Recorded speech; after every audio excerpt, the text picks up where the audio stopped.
کہ ساری سیاست قیدی نمبر 804 کے ارد گرد گھوم رہی ہے، اس کا ہی ذکر سب کرتے ہیں، اس کے بارے میں کرتے ہیں یا وہ کرتا ہے. جی صحیح. اچھا مشاہد صاحب، افغانستان کا آپ نے ذکر کیا، یہ اس وقت چین ان ممالک میں شامل ہے، 4 ممالک میں جو سب سے زیادہ انویسٹمنٹ افغانستان میں کر رہے ہیں.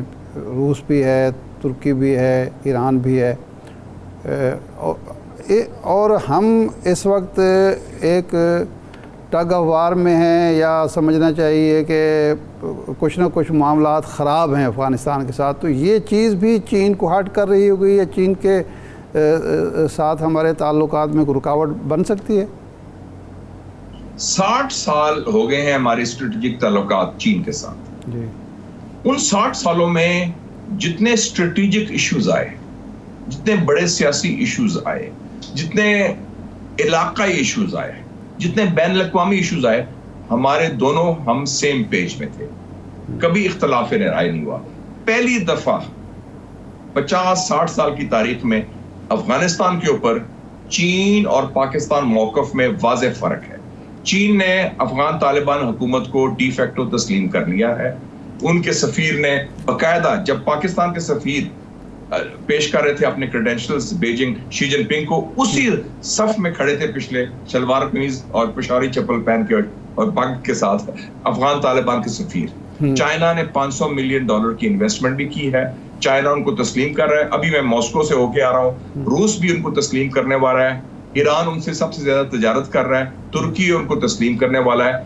ہم دوسری ڈگر پر چلے ہیں. ساری عمر ہم نے طالبان کو پالا.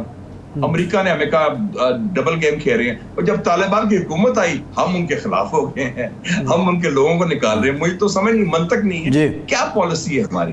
نہیں مشاہد صاحب، آج شنگھائی تعاون تنظیم کے جو اجلاس تھا، اس میں وزیر خارجہ اسحاق ڈار صاحب نے یہ کہا ہے کہ جو افغانستان کی سرزمین دیگر ممالک کے لیے دہشت گردی کے لیے استعمال ہو رہی ہے، اس کی مذمت بھی کرنی چاہیے اور افغانستان کو روکنا بھی چاہیے.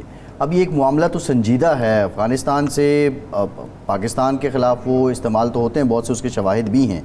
تو اس کا اب تدارک کیا ہو سکتا ہے؟ اس کا حل کیا کیا جائے؟ نہیں، ہماری پالیسی کیا؟ دیکھیں جی، وہی لوگ جو افغانستان سے دہشت گردی کر رہے ہیں پاکستان خلاف، ٹی ٹی پی، ہمارے جرنیل، ہمارے کور کمانڈر، ہمارے D G I S I ان سے جا کے مذاکرات کرتے رہے. ہم نے خوست میں مذاکرات کیے، ہم نے کابل میں جا کے مذاکرات کیے، ان سے معاہدے کی طرف جا رہے تھے ہم لوگ. تو ہم اپنی اسٹریٹجک کلیئرٹی رکھیں. We should have a clear counter terrorism strategy. We should have a clear strategy on relation with China. اور افغانستان کے ساتھ راستہ ایک ہی ہے، ڈائیلاگ کا. اگر آپ سمجھتے ہیں کہ افغانستان میں ہم ڈنڈا استعمال کر سکتے ہیں، یا چونکہ وہ غریب ہے یا کمزور ہیں یا ایسی بات ہے، ایک چیز افغانستان کے لوگوں کو آتی ہے، لڑائی کرنا. وہ غریب ضرور، they are poor but proud people. تو ہم جو بھی ہے سیاسی طور پر ان سے گفتگو کریں. ایک بڑے اچھے ایمبیسڈر کو لگایا تھا ہم نے، صادق خان کو، اسپیشل انوائے. ابھی بھی آصف درانی، وہ میرا کولیگ تھا مسلم اخبار میں، جب میں ایڈیٹر تھا وہ بیورو چیف تھا میرا کوئٹہ میں. وہ بھی اپنا دونوں پشتو بولتے ہیں، سارا چلتے ہیں. ہم ڈپلومیٹس کو استعمال کریں، ایشوز ریزالو کریں. لیکن یہ جو ہے بارڈر بند کرنا، ان کے بندوں کو نکال دینا، دھمکیاں دینا، اس سے کام نہیں چلے گا. اور میرا تو خیال ہے ہماری ریجنل اپروچ ہونی چاہیے. ہم چین کو لائیں، اب چین کو شامل کریں، چین کو کہیں کہ آپ طالبان سے بات کریں. یہ ہمارے ایشوز ہیں، کیونکہ دہشت گردی کا ایشو صرف پاکستان کا نہیں ہے، چین کے لیے بھی امپورٹنٹ ہے، روس کے لیے بھی امپورٹنٹ ہے، تاجکستان، ترکمنستان، ازبکستان اور ایران کے لیے بھی امپورٹنٹ ہے. جیش العدل کے اڈے ہیں فرا صوبہ میں افغانستان میں، اس کے حوالے سے بھی بات کی جائے. تو ہم یہ ریجنل اپروچ کریں بائی لیٹرل کے بجائے، اور ہم دھیمی آواز میں مضبوط موقف اختیار کریں. ہم موقف کمزور ہوتا ہے لیکن آواز ہماری بہت اونچی ہوتی ہے. تو ہم اور کنسسٹنٹ رکھیں. یہ نہیں کہ یو ٹرن رہتے ہیں، کبھی بات کر رہے ہیں کبھی لڑ رہے ہیں. ہم فیصلہ کریں کہ ہم نے کرنا کیا ہے اور کس طریقے سے چلنا ہے. مشاہد صاحب،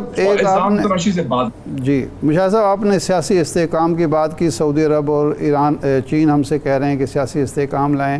پہلی تو بات تو یہ ہے کہ ہمیں تو یہ تاثر موجودہ رجیم کی طرف سے دیا جاتا ہے کہ جناب چین اور سعودی عرب تو سب سے زیادہ